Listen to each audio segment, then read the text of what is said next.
Now, we are going to go deeper into the contention between Euclidean and modern mathematics. I should say that this is a very difficult topic, and unfortunately, these sorts of problems that are raised regarding irrational numbers, incommensurate, the problem of a unit of measure, whether or not the unit of arithmetic is indivisible and without parts, are not discussed in the quote-unquote philosophy of mathematics by philosophers today, though I think they should be. We will start where we have some assurity, with the distinction between continuous and discrete. Euclidean mathematics holds that distinction dear. That distinction between continuous and discrete, which separates the species of mathematics, separates geometry dealing with continuous magnitudes from arithmetic, which deals with discrete numbers, is foundational to Euclidean mathematics. At some point, we see the invasion of numerical values and procedures of calculation in geometric problems and theorems, with the onset of analytic geometry, which we might just call algebra, as designed for geometric problems. With that, in the 17th century, geometry became something that was performed entirely within equations.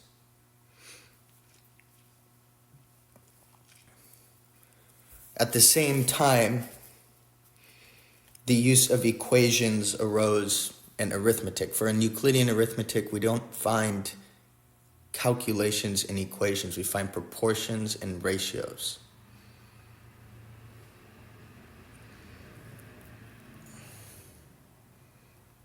Thus, rather than thinking of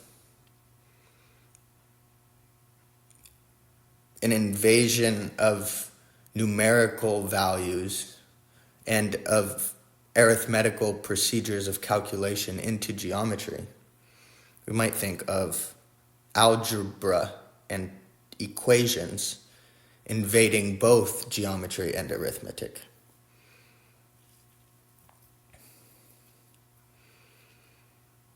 I want to briefly illustrate what I mean by the use of these procedures of calculation in geometry where before they had no place. In Euclid, we find the problem to construct a triangle with an area equal to that of a parallelogram, but with different angles, with a different angle.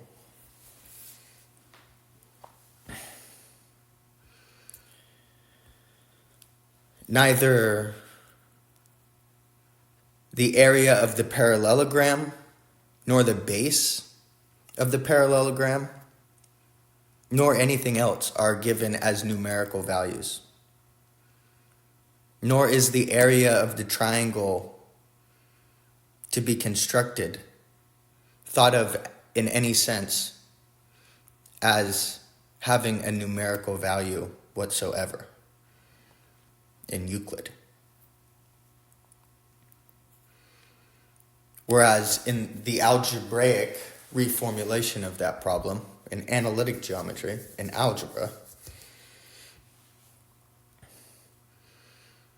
those sorts of things are solved entirely within the procedures of calculation.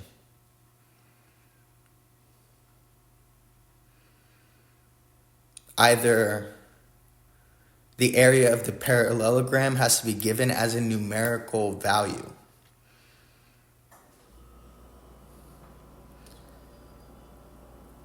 which then is transferred to the area of the triangle to be constructed, which then is used to find the numerical value of the base of the triangle. For example, but notice that that is not what the geometric problem calls for. It is an entirely different task.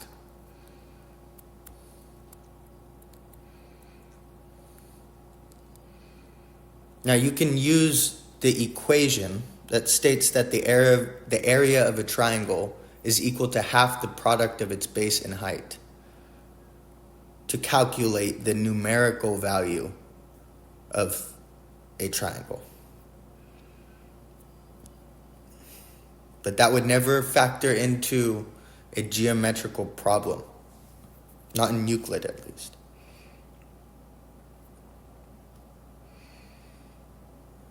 And in theorems too, in proofs or demonstrations, we find the same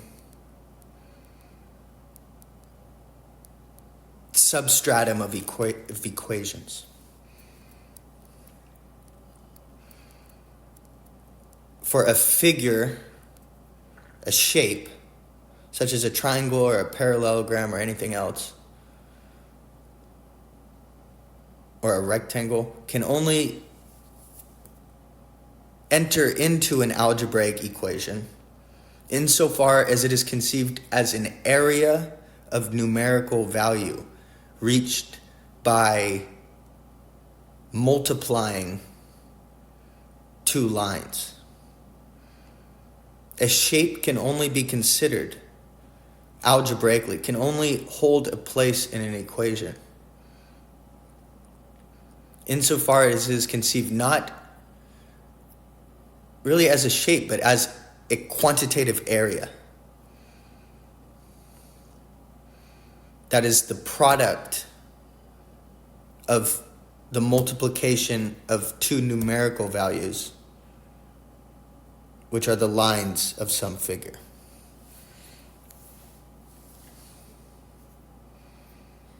Thus, triangles, parallelograms, and all other figures are resolved into rectangles because rectangles are the only shape which can be conceived as having an area that is equal in the terms of equations to the product of its sides.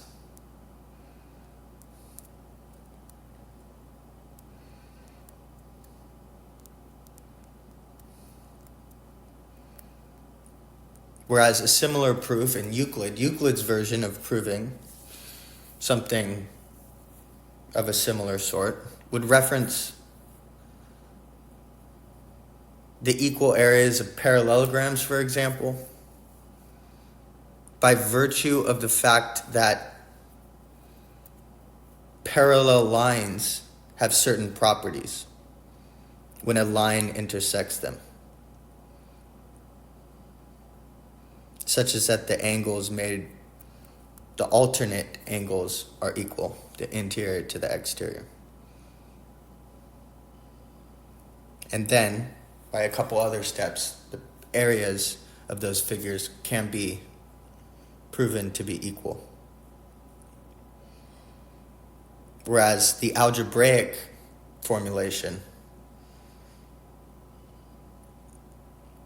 can only consider that it can only a figure can only enter into an algebraic equation insofar as it is a product, as it is an area, a quantitative area, and a quantitative area as a product of multiplication. These figures in Euclidean geometry are not products of multiplication. They are not quantitative areas. There are no numerical values. because the distinction between continuous shapes and discrete numbers is upheld in Euclid, but is not in modern mathematics.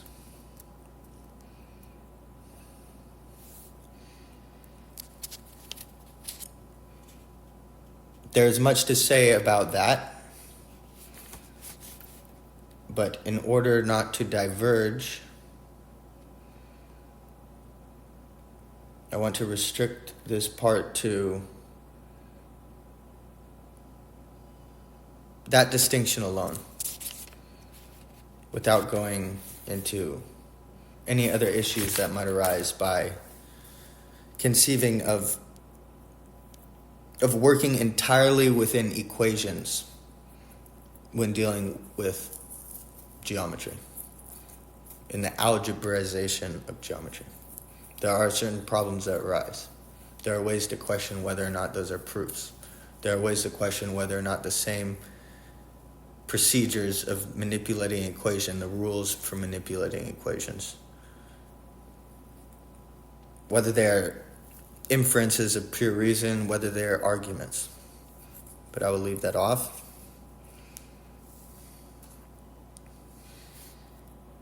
Because here we are looking for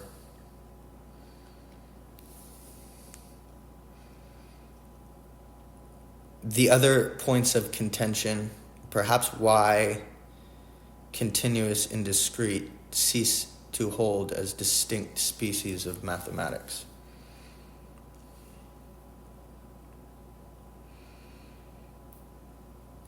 There are two things about which the mentioned paradigms, Euclidean and modern, are utterly contrasted, such as to define the break in paradigm.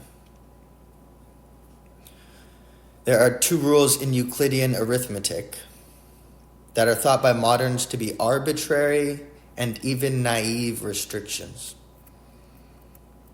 as if the ancients had simply chosen that these things aren't to be allowed. But they are such as to ensure contradiction and by definition impossibilities if they are disregarded. I mean to point out that there are a few foundational maneuvers in modern mathematics and algebra especially, which are inconceivable and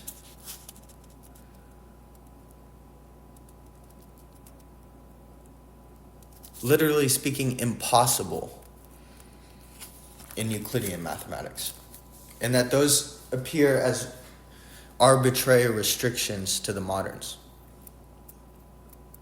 But they are forbidden because they would result in contradicting the most foundational definitions on which the whole of arithmetic is erected. But the moderns, noticing this, think the definitions to be malleable and decide to offer new definitions of terms like a number, a multiple, a unit, and the like. For the Euclidean definitions seem to get in the way of their calculations. This is important, that they get in the way of making calculations. These are not theoretical issues, and they do not arise within the theoretical arithmetic of proofs, but they arise because they appear, these restrictions appear to be arbitrary boundaries, or to be arbitrary because they prohibit certain procedures of calculation. That is important, though, that this aggravates moderns and modern mathematicians because they don't want to be restricted from making any calculations. But this isn't approached theoretically and isn't approached by them on principle They don't oppose any of these restrictions on principle.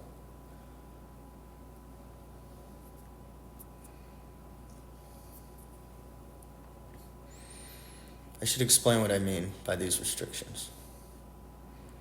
Or this is how this sort of thing comes up.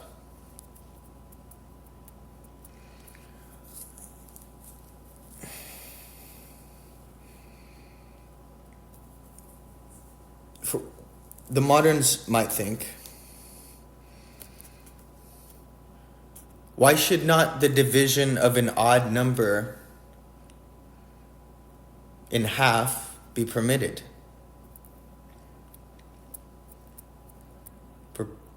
Presumably they want to divide odd numbers in half to make practical calculations. But in Euclidean arithmetic, odd numbers, the very definition of an odd number is a number which is not divisible into two equal halves.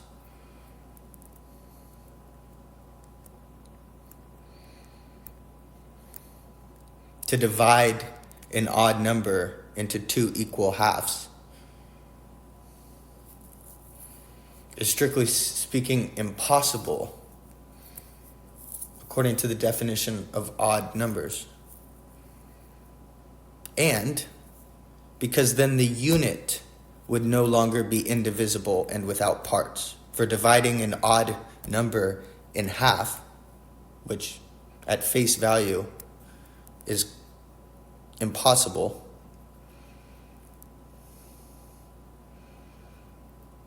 also results in dividing the unit of arithmetic, which is by definition without parts and indivisible.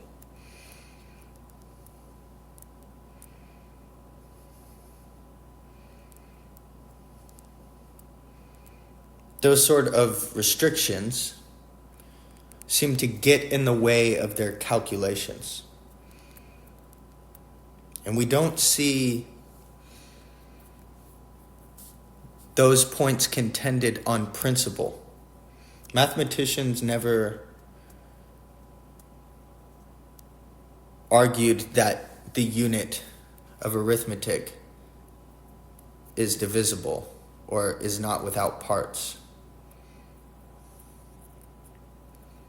Rather, the procedures of algebra, even before Descartes, of just the algebra of making calculations in the agora, of accounting, that was what algebra was for, before the Europeans developed into something else.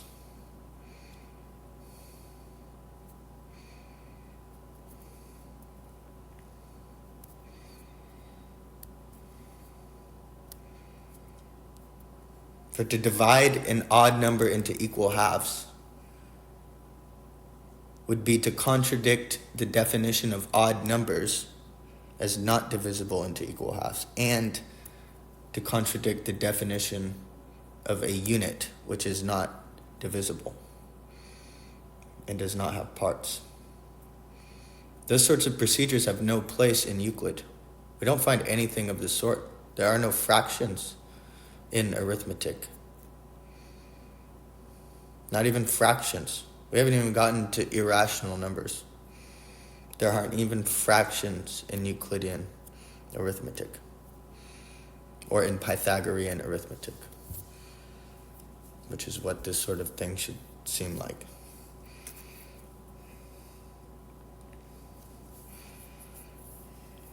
Now that is a sort of example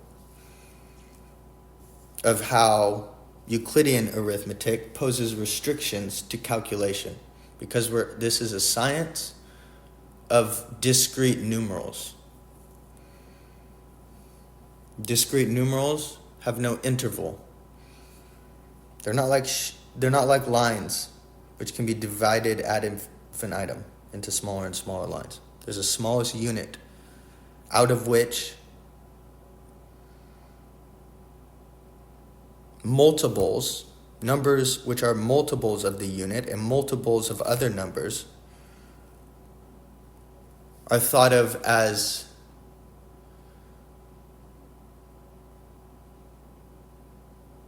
composites. They are composites of irreducible parts. Hence the word elements in Euclid. Refers not to lines and areas.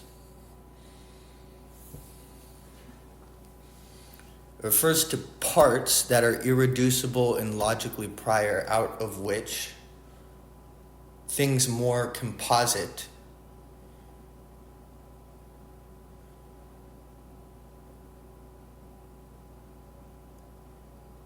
are produced and then divided back into those elemental parts.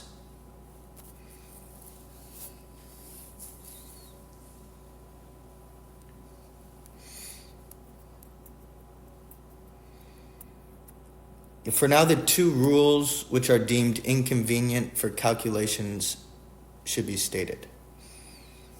The example I mentioned is a result of what I'm getting to. There are rules more fundamental to that, but you might even think of those as rules, saying you cannot divide an odd number into equal halves. For if you could, there would no longer be such a thing as an odd number. And we still have these distinctions. It is still taught in arithmetic that a number is divisible by some and not divisible by others. Students are still taught in elementary school that 5 is not divisible by 3.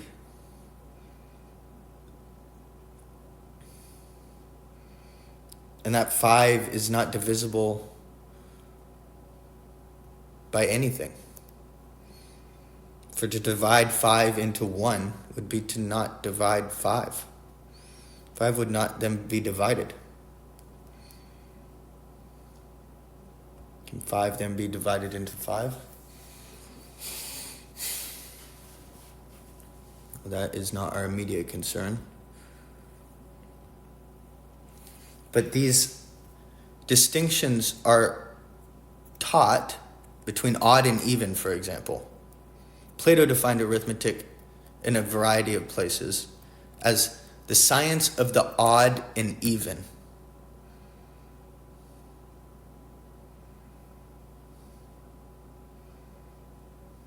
But notice that calculation, which he distinguished from arithmetic, does not consider kinds of numbers. Euclid is considering the kinds of numbers so that he might prove of them what their essential attributes are, without which they wouldn't be such kinds. But not only are odd and even still taught as having being a significant distinction of kinds of numbers, as also are prime and composite. Those species of arithmetical numbers are also taught as having some significance. And we are also taught that certain numbers are divisible by certain numbers and not divisible by others. Yet we are still taught to divide them by the numbers they're not divisible by. We're still taught to divide a number which is not a multiple of what we are dividing it by that number that it's not a multiple of. Hence René Guénon, in the metaphysical principles of the infinitesimal calculus, where he critiques calculus, much like George Berkeley, said that fractions, decimals, negative numbers, zero, irrational numbers, imaginary number, everything of the sort arises as the result of arithmetical operations that are strictly speaking impossible.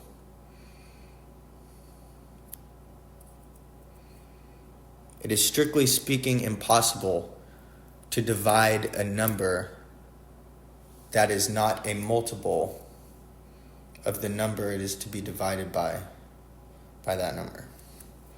If A is not a multiple of B, it is strictly speaking impossible to divide A by B, because A is not divisible by B if A is not a multiple of B.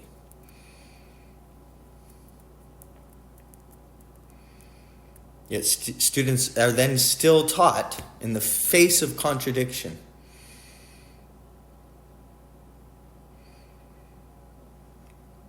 to divide 5 by 3 or any other number by any number it is not divisible by.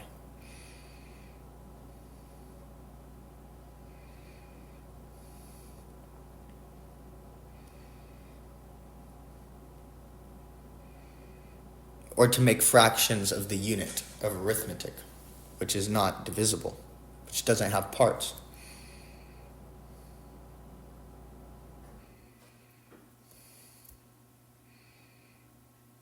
Thus, there are all these boundaries set in Euclidean arithmetic. In Euclidean arithmetic, the three books of arithmetic in Euclid's Elements that people forget about. This is like Pythagorean arithmetic,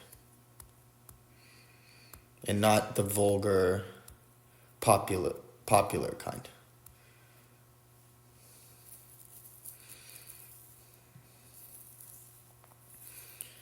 But those restrictions sort of result from further restrictions, which algebra especially, and modern mathematics generally,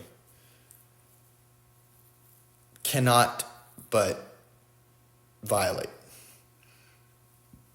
The whole of algebra is set up to be blind to these sorts of distinctions in kind and these distinctions in species.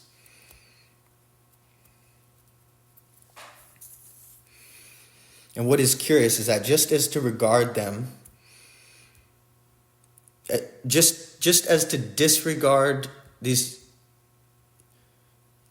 what appear as arbitrary restrictions, but which are not arbitrary, just as to disregard them was to overturn the whole of Euclidean mathematics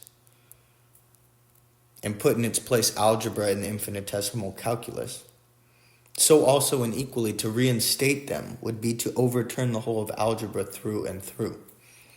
So familiar has symbolic mathematics become with fractions, decimals, negative numbers, and square roots of non-square numbers. Or it would be to exile those into accounting.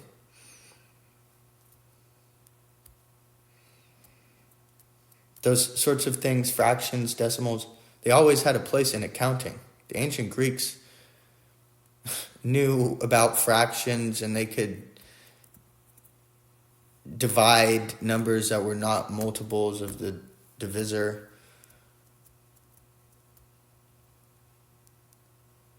In the agora, in accounting, that happened. But arithmetic was something different.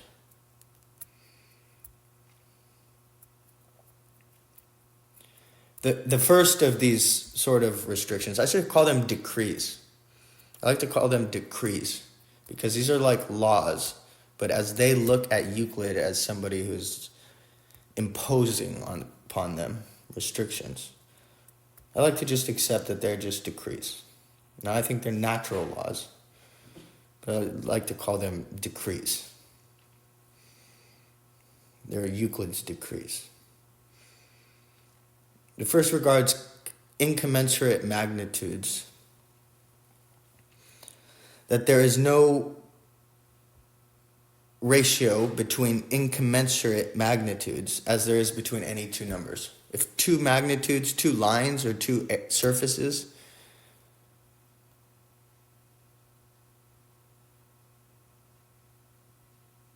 if there is no ratio between two lines such that one is to the other as any number is to any other number, then they are incommensurate.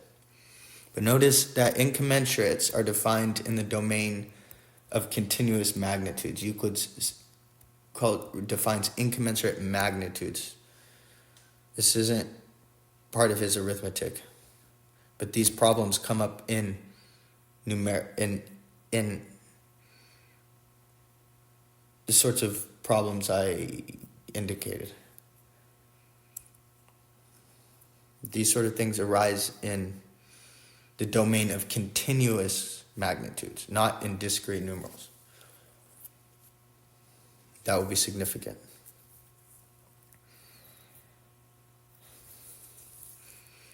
He defines incommensurate magnitudes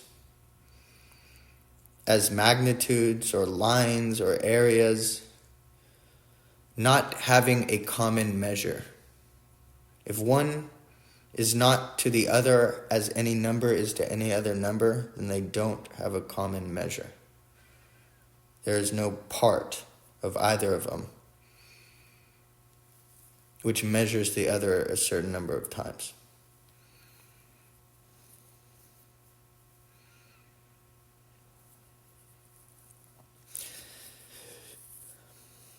Even numbers which are not divisible by each other have the common measure of the unit of arithmetic. Hence, this is something that arises in the domain of the continuous. And that the contention between the paradigms of mathematics rests there indicates that, as said, the problem is in the confounding of discrete and continuous quantities, of applying number and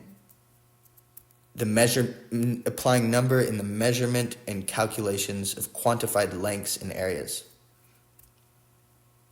Only thus are fractions and irrational numbers introduced into arithmetic.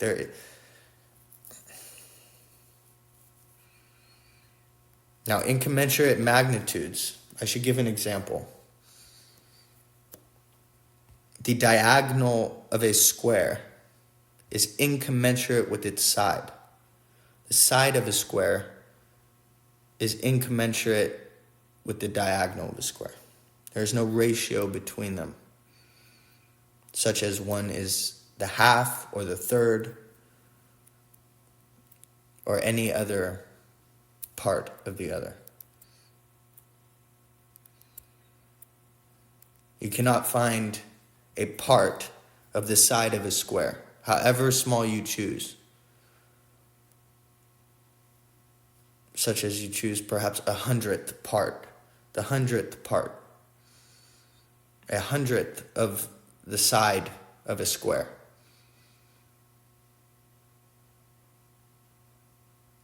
That hundredth part, which measures the side 100 times, will not measure the diagonal any definite number of times, but will fall between two numbers. No matter how small you choose, you can never find either a fraction or a decimal. You can never find a part of the one which goes into the other a certain number of times. That's they're incommensurate. And that's quite how irrational. They're irrational too. There's a technical definition for irrationals in Euclid. But there's no ratio between them. The one line has no ratio to the other. The one is not to the other as any number is to any other number.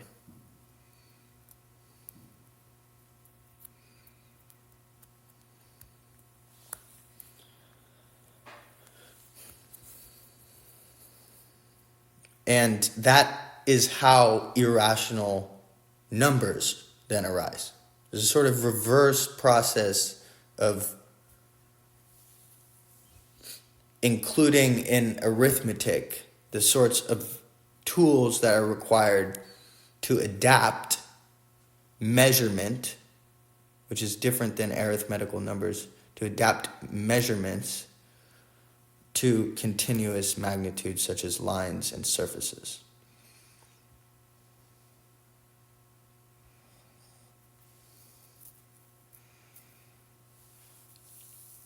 As again, numbers, even which are not divisible by each other, are commensurate.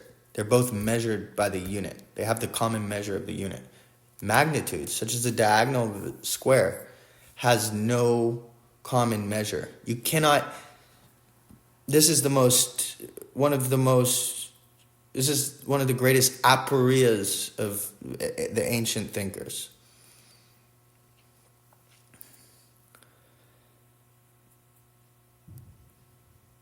That there's no even if you took a sliver of the side of a square, however many thousand times that goes into the side of a square, it will not go into the diagonal a definite number of times.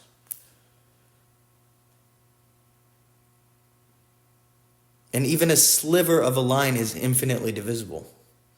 You keep dividing that in half and dividing that in half and dividing that in half, and you'll never find any part that measures the diagonal a definite number of times.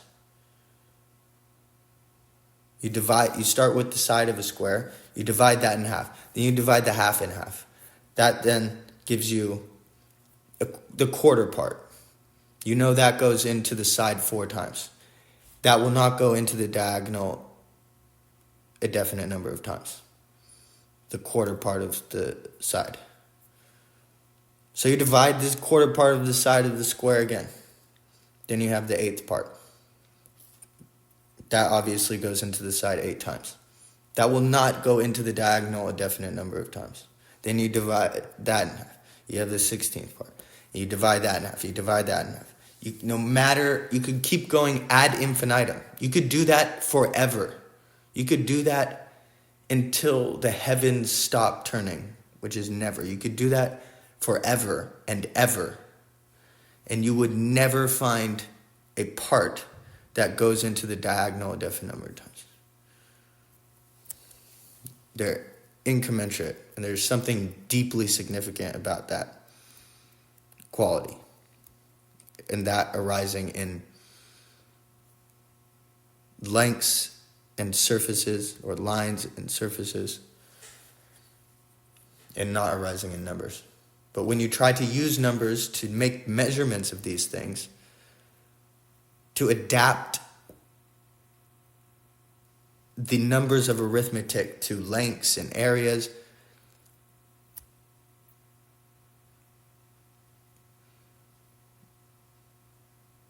there are numerical values that are still measurements. They're not numbers. There are measurements of certain lines and areas which couldn't be reached within numbers in and of themselves. But then we make the mistake of including those in numbers or adapting numbers to continua.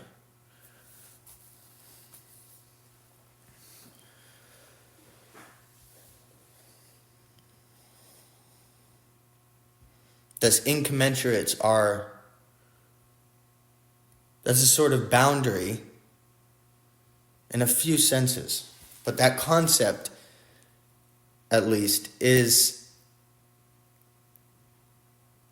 almost serves as a differentia separating Euclidean and modern mathematics. Many of the issues arise from that. It's like a seed of sprouting contentions, which then become sorts of problems like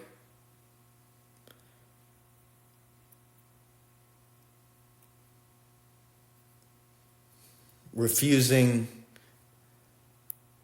to allow odd numbers to be divided into equal halves. For not only, again, would you contradict the definition of odd number, which is that it is not divisible into equal halves. That is what makes it odd. It is the definition of them. And not only would you contradict the definition of the unit, since you would divide the unit, which is indivisible. But what you would then get would be incommensurate with the unit.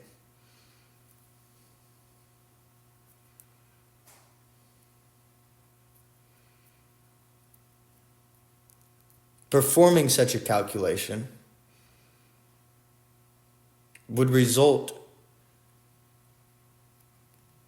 in these fractional parts of numbers that are incommensurate with the unit.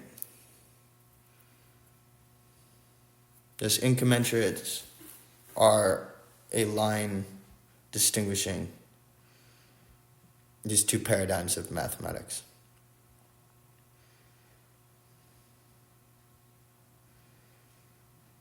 But they only arise, they don't arise within arithmetic.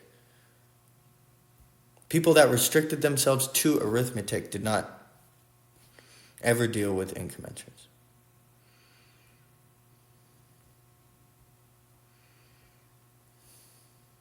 They only arise by confounding the two species of mathematical objects, continuous and discrete. And in trying to apply the discrete numbers of arithmetic to continuous magnitudes, to lengths and areas and volumes.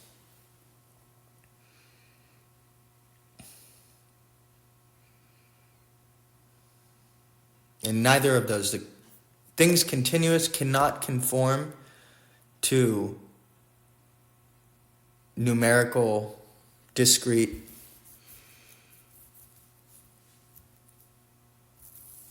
arithmetical numbers, and neither do arithmetical numbers conform. They can never be totally conformed to one another. You distort one of them by applying them to the other.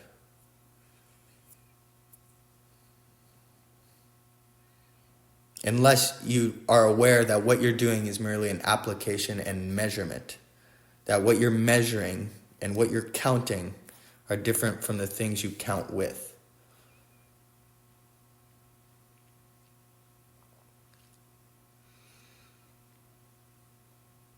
Besides confounding those two species, continuous and discrete, as I've said, dividing numbers that are not divisible would result in incommensurates.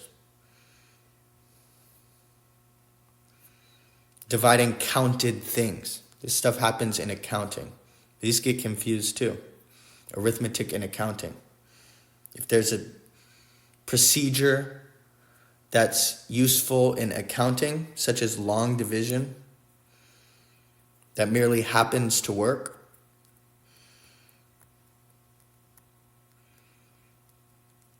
it doesn't make sense in arithmetic, and that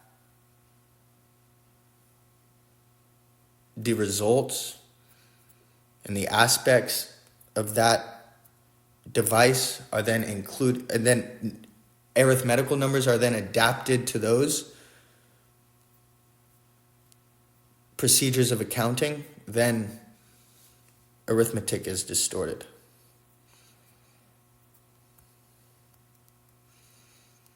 But like performing the operations of calculation upon continuous lengths and areas, the absurdities result outside the realm of arithmetic and discrete quantity. Such as when 5 drachmas are divided amongst 3 people.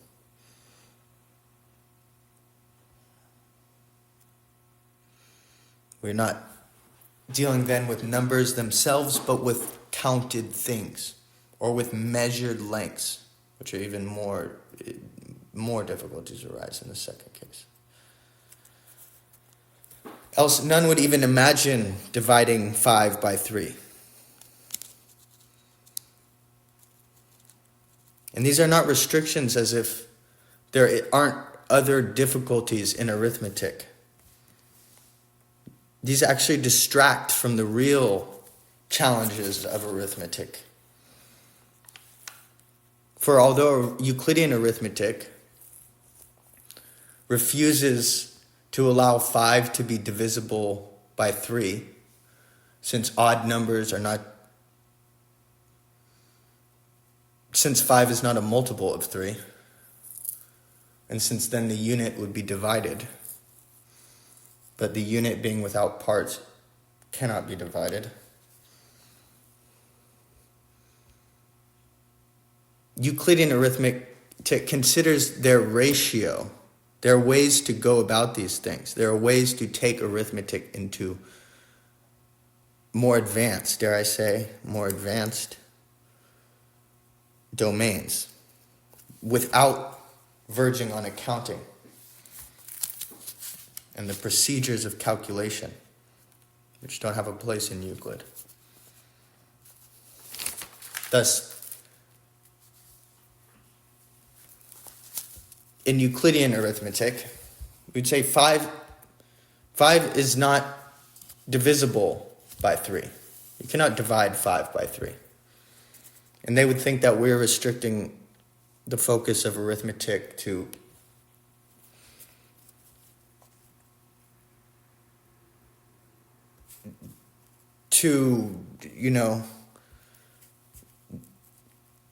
non-advanced domains. But there are many things which Euclideans do with such numbers as 5 and 3 that modern mathematicians aren't even aware that those feats could be performed.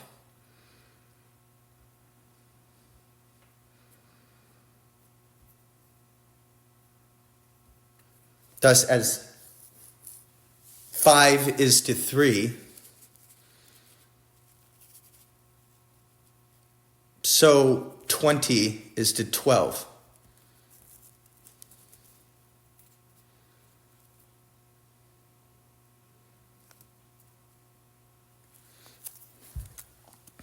That is the form in which Euclidean arithmetic takes. As 5 is to 3, so 20 is to 12. Since 5 is the fourth part of 20, and 3 is the fourth part of 12.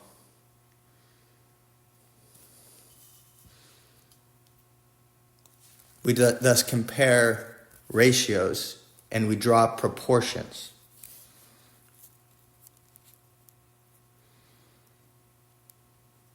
But beyond that, Euclid has proofs that if 5 is to 3 as 20 is to 12, then 5 and 20 together are to 3 and 12 together. So that 25 is to 3 and 12 together, which is 15, as 5 again is to 3.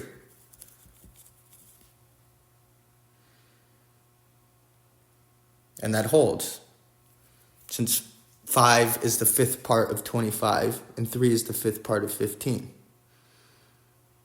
Thus, from 5 to 3, the ratio, we draw ratios between, we don't calculate anything. As 5 is to 3, we started with that, so 20 is to 12. And if 5 is to 3 as 20 is to 12, then 5 and 20 are to 3 and 12 as the original terms 5 is to 3. Or if A is to B, as C is to D, then A and B together, then A and C together are to B and D together as A is to B.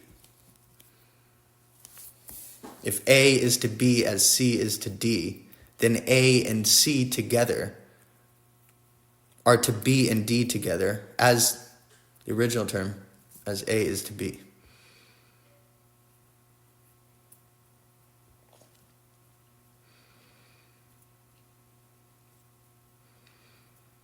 Perhaps I should explain further. This should seem like Pythagorean arithmetic. so different is it from the sort of calculation that is commonplace today?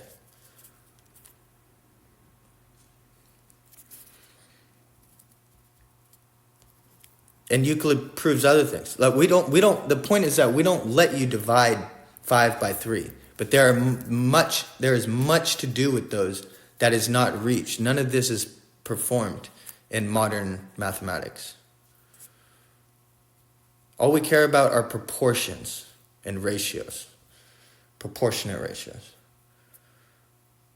As 2 is to 3, so 4 is to 6. These are the harmonious chords, by the way. The ratio between 3 and 2 is the perfect fifth, if I'm not mistaken. So 2 is to 3, as 4 is to 6. Euclid proves that if 2 is to 3 as 4 is to 6, he proves generally, if A is to B as C is to D, then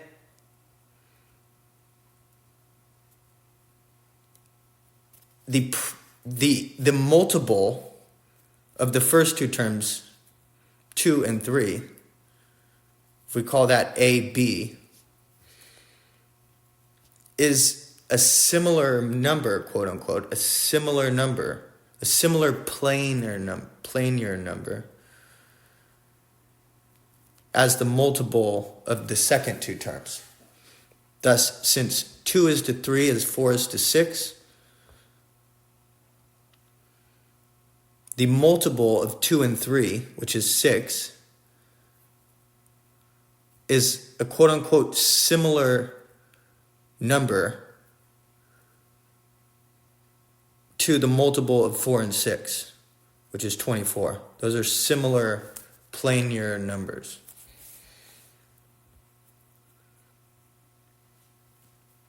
Then between those, he proves that there's always one between any two similar numbers, such that they're sides or such that they're parts. The parts of 6 and 24 are proportionate. Therefore, the numbers are similar. These are proportionate numbers, 6 and 24, because the parts of 6, 2 and 3 are to each other as the parts of 24, 4 and 6 are to each other. 2 is to 3 as 4 is to 6. Or as 2 is to 3, so 4 is to 6.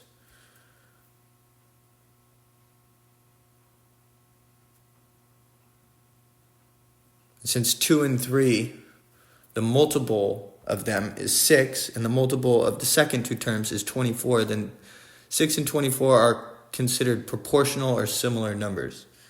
And between them, Euclid proves this, is that between them, there is one number between them that is a mean proportional. There is one number between 6 and 24. Since they are similar and proportionate numbers, or since they are the multiples of proportionate parts, there is one number between them which is a mean proportional, such that 6 is to that as that is to 24. And we find in this case the easy answer of 12.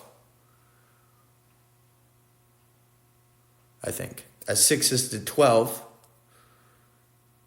so 12 is to 24.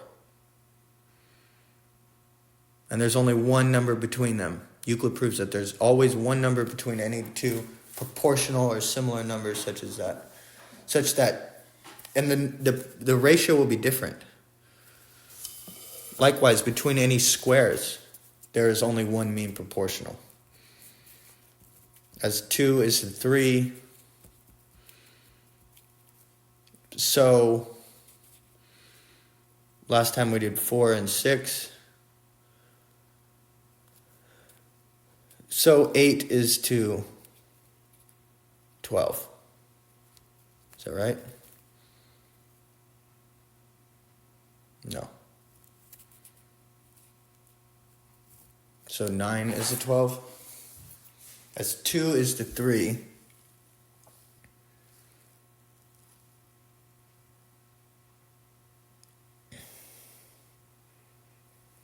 So 4, no, it's 2 is a 3, so 8 is a 12, yeah.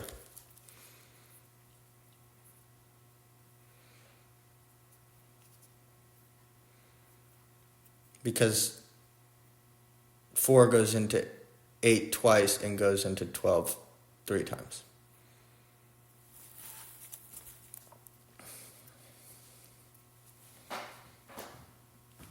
These are the sorts of maneuvers in Euclidean arithmetic. We might consider Pythagorean arithmetic.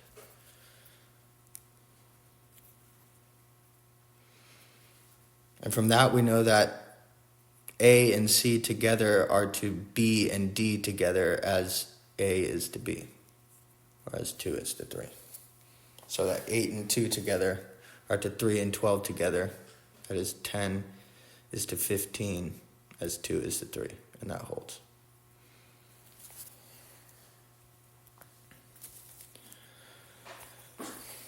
Thus, there are all these restrictions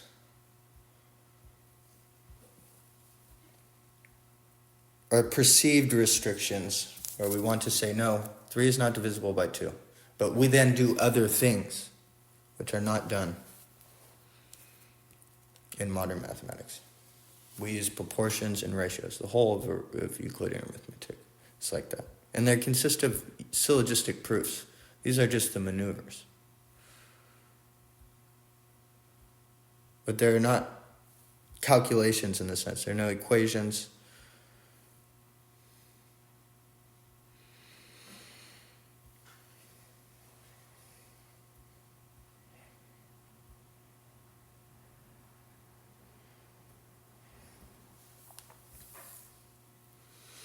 The other assumed arbitrary rule, disregarded by algebra in the moderns. Perhaps I should cut this short and make a second recording.